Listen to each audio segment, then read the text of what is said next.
জনাব কায়ুম ভাই একটি কথা বলতে চাইছেন, এই কথাটা হলো কি যে আমরা এই কিছু কথা বলার জন্য আমাদের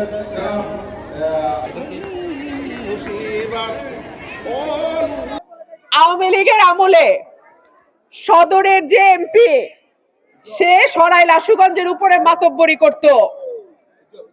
এখন আরেকটা জোটের থেকে রোহিঙ্গা আনছে, সেও দেখি সদরের এমপি রে নিয়ে ঘুরে, সদরের ক্যান্ডিডেট রে নিয়ে ঘুরে। কেন? সদরে কি ব্যালট বাক্স ছাপানো হয়ে গেছে? তাহলে সে তার নির্বাচন রেখা সরাইল আশুগঞ্জে পয়রা থাকে কেন?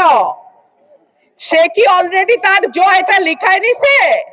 কার ভোটে? নিজের এলাকার ছাইরা সরাইল আশুগঞ্জের মাটিতে পয়রা থাকে কিসের লোভে? আমি পরিষ্কার বলে দেই, সরাইল আশুগঞ্জের মানুষ সরাইল আশুগঞ্জের মানুষকে দিয়েই নির্বাচিত হবে ইনশাআল্লাহ। এইখানে কোনো জোট, রোহিঙ্গা, সদরের এমপির 5টা লোক সরাইল আশুগঞ্জ মাইনা নিবে না। প্রিয় ভাইয়ের বোনেরা আমার, নির্বাচন 12 তারিখে, হাতে আছে আর মাত্র 1 মাস। এই একটা মাস আপনারা আমার পাশে থাকবেন ইনশাআল্লাহ। আগামী 5 বছর আমি আপনাদের প্রতিদান দিয়ে যাব। যদি আপনাদের ঋণ আমি শোধ না করি, আর কোনোদিন আপনাদের দরজায় আমি সাহস কইরা আসবো না।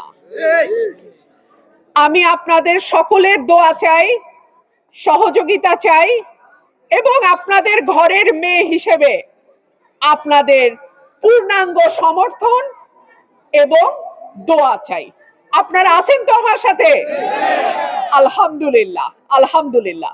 উপরে আল্লাহ, নিচে আমার সরাইল আশুগঞ্জের মানুষ। আপনাদের দোয়ায় আল্লাহ যদি আমাকে পাশ করায়, এই দুটো উপজেলাকে আমি মডেল উপজেলা করব। আর অন্য কোন মাটির এমপি আমার মাটিতে আইসা মাতব্বরি দেখাইবে, ওইটা আমি হইতে দিব না।